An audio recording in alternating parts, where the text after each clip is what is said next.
Chapter 2, How to Skin a Bear. Chapter 2, Goat Guts and Ox Intestines. Ooh. Okay, here we go. There are 1, 2, 3, 4, 5, 6, 7, 8, 9, 10, 11, 12 people in our tribe, and we all share a tent made of sticks and furs. All of these people are crammed into a small space, all snoring and breaking wind in their sleep. It is loud, it is smelly. Can Dog sleep in the tent with us tonight, Dad? I asked, grabbing Dog around the belly so that he can't run off after a frenzied squirrel. We can't have that, Bee, Dad says. The tent is for humans. Dog wants to sleep outside, where the air is fresh. Dog isn't the only dog in the tribe, but he's the best. If any dog deserves to sleep inside, it's him, I say. Plus, it's raining. Hard. Dog loves the rain, says Dad. Gloopy brain, he sings. Dad is always singing to himself. He's that sort of dad. No, Dog hates the rain, I say defiantly, as Dog breaks free and trots off cheerfully through the hammering drops into the underbrush. He's having the time of his life, says Dad. Now get inside before you're soaked. I'll lead Dog over to the others. My furs are soggy and my tangled hair is full of drips. I leave Dad to chase after Dog and I clamber into the tent. Inside, it's already crowded. I stumble over hairy legs, trip on an arm, and nearly land face first on Vulture's bent nose. The end of days, he cries as I fly towards him, but I throw my arms out and stop myself just in time. Sorry, Vulture. Vulture just grunts. He is really spooked by the red sun. Could it really mean another long frost? I shiver just thinking about it. Luckily, when you sleep in a tent with 12 other big sweaty people, it is never cold. 5, 6, 7, 8, 9, 10, 11 other big sweaty people. It is never cold. I curl up next to knotted mane. The ground is a bit lumpy, but I wrap my deer pelt around me. When Dad comes back, soaked to the bone, I tuck my toes under his goat skin. He doesn't mind sharing. He's that sort of dad. I listen to the rain drumming on the tent and to the shuffles and grunts of the tribe as they try to get comfy. Dad, I whisper, why did you call me Bee? Why didn't you call me something scary, like Glistening Claw? Because when you were born, you were so small and fuzzy, says Dad, holding his hands up to show me how small I was. But I'm not small and fuzzy now. That's true, says Dad, shuffling to get comfy, but you still bring sweetness to my life. I lie still and think about this. But Dad, yes, Bee, what if I grow up to be a fierce fighter? What if I kill a wolf or a bear? Can I change my name to Glistening Claw then? You could, but it's our names that make us who we are, Bee. It's not our names that make us who we are, Bee. It's our actions. Oh. Good night, my little Bee, yawns Dad. Night, Dad, night, Dad, I mumble. Gloopy brain, he sings sleepily. When I close my eyes, I dream. I dream that it's the long frost and that I am Glinting Fang. I face a cave lion across the ice. The lion snarls. I raise my axe, but just as I'm about to bring it down, I look up. A red sky glares in the middle of a hazy yellow sky.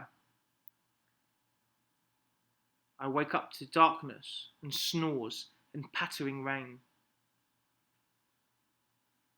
Tumbling Pebble said that the sun was an omen, and even Bent Tree was worried.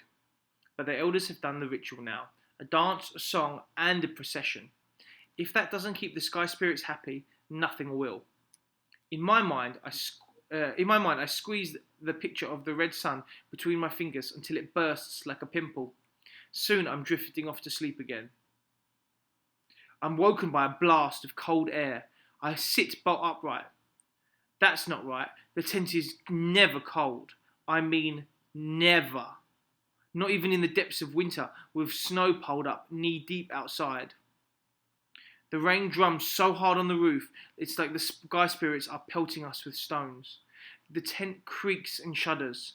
Outside, I can hear wind crashing through the treetops. I imagine the red sun, bigger and redder and more evil than ever before. A shivery wind shoots past me.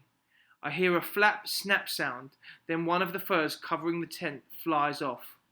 Stone hard rain tumbles onto me, Dad and knotted mane. Oh, goat guts! Ah! Shouts Dad. Knotted mane squeals, and within moments the whole tribe is awake. It's pandemonium. Pack up the tent, keep the food dry, sticks together, bring the masks, grab the instruments, get everyone outside, get everyone inside. It's wet outside, it's wet inside. Look out, it's going to collapse. The tent posts groan and creak. Arms, legs, and furs crash into me on all sides. I frantically scramble through the tent door just as the whole structure collapses in on itself. Outside, the rain hammers down. Storm clouds scurry past the moon, lighting the sodden forest in flashes of white.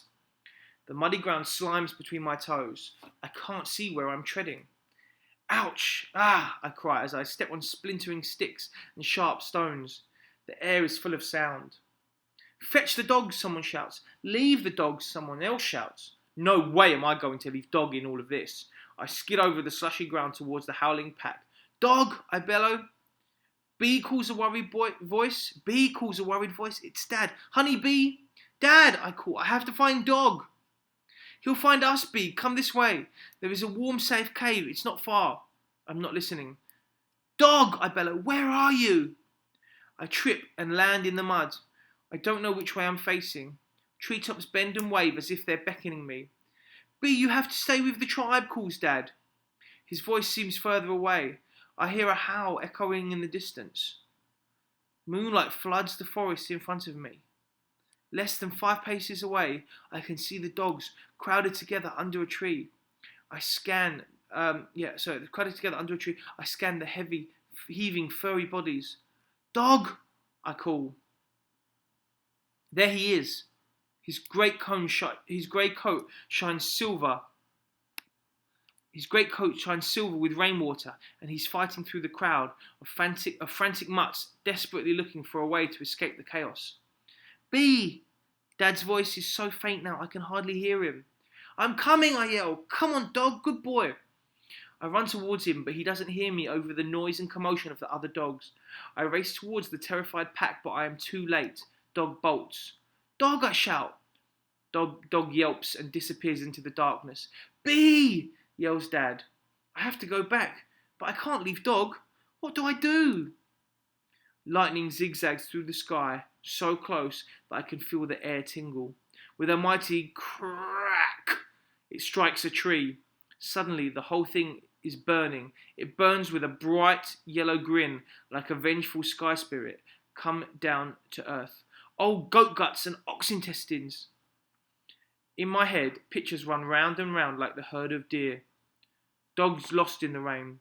Dog falling over a cliff in the darkness. Dog getting struck by lightning. I have to find him. Without another thought, I sprint into the darkness.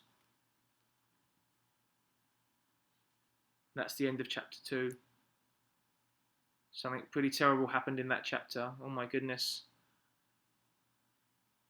I wonder what's going to happen next.